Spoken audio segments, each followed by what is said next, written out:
मैं उस देश की नागरिक हूँ जिसके होठों में गंगा और हाथों में तिरंगा है।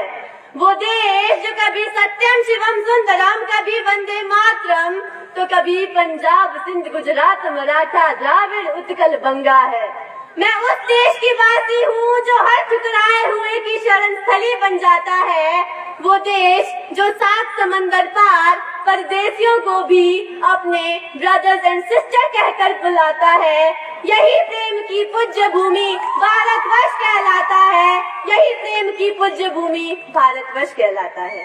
परम सम्माननीय निर्णायक मंडल जी एवं यहाँ पर उपस्थित सभी नीर क्षीर विवेकीगण एवं झुंगी की प्यारी जनता, मैं राजकीय वरिष्ठ माध्यमिक विद्यालय झुंगी की छात्रा आज यहाँ जिस विषय को लेकर प्रस्तुत हुई हूँ वो विषय है मेरे सपनों का भारत। भारत 32,87,263 वर्ग किलोमीटर में फैला एक ऐसा अद्भुत देश है जो 140 करोड़ से अधिक आबादी को अपनी पलकों की छांव में पिरोए हुए अटूट अद्वितीय बना हुआ है।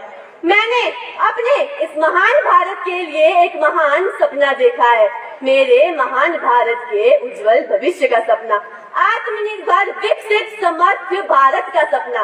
मेरे आंखों में एक ऐसे सपनों का भारत गोता लगाता है जहां फिर से तक्षशिला एवं नालंदा जैसे विश्वविद्यालय हो, जहां शिक्षित को रोजगार मिल जाए, जहां भ्रष्टाचार जड़ से खत्म हो जाए, जहां जाति धर्म मजहब के नाम पर दंगा न हो पाए, जिस देश का हर नागरिक अपने देश के सम्मान और अस्तित्व के लिए मर मिटने को तैयार हो जाए। मेरी आंखों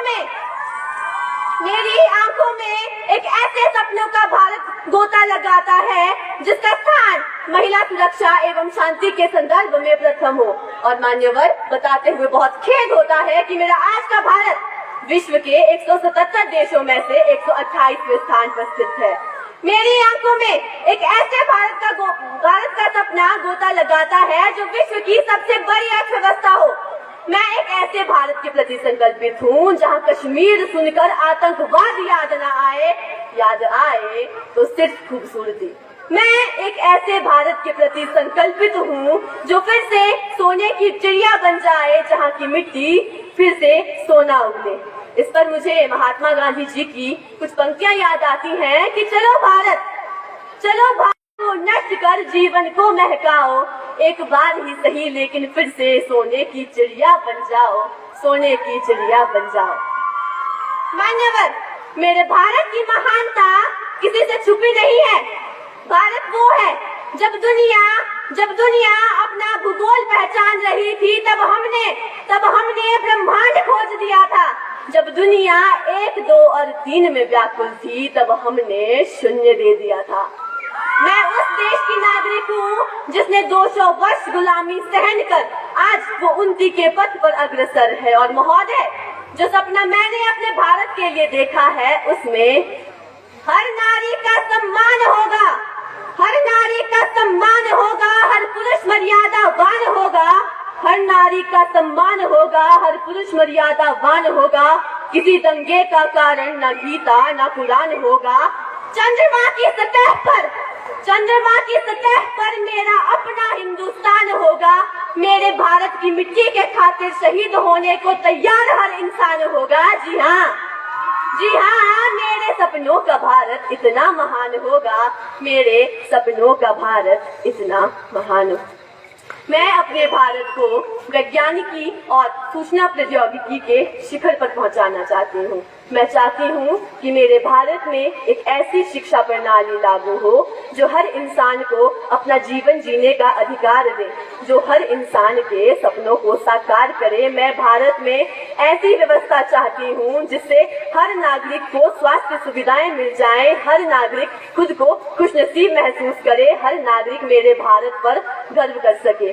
मैं एक ऐसे भारत की कल्पना करती हूँ जहाँ आर्यभट्ट जैसे खोजकर्ता हो। मैं एक ऐसे भारत की कल्पना करती हूँ जहाँ रामानुज जैसे गणितज्ञ जन्मे। मैं एक ऐसे भारत की कल्पना करती हूँ जहाँ डॉक्टर APJ अब्दुल कलाम जैसे वैज्ञानिक और राजनेता पैदा हो। मैं एक ऐसे भारत की कल्पना करती हूँ जो समृद्ध हो, जो विकसित हो जहाँ बच्चा बच्चा अपने सपने साकार कर सके।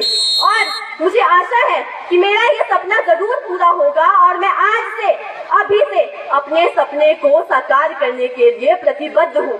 और अब अंत में मुझे अटल जी की बेहद खूबसूरत पंक्तियां याद आती हैं कि मेरा भारत केवल भूमि का टुकड़ा नहीं है, ये एक जीता जागता महापुरुष है। ये वंदन की धरती है, ये अभिनंदन की धरती है, ये अर्पण की धरती है, ये तर्पण की धरती है। इसकी नदी नदी हमारे लिए गंगा है, इसका कंकर कंकर हमारे लिए शंकर है। हम मरेंगे तो इस भारत के लिए, हम जिएंगे तो इस भारत के लिए, और मरने के बाद भी गंगा जल में बहती हमारी अस्थियों को कोई कान भारत माता की जय, भारत माता की जय। मैं अनमोल वर्मा, राजकीय अध्यक्ष माध्यमिक विद्यालय झुंगी की छात्रा, अपनी वाणी को विराम देती हूँ और अपने सपने को साकार करने के लिए प्रतिबद्ध होने की कल्पना करती हूँ। धन्यवाद। जय हिंद, जय भारत।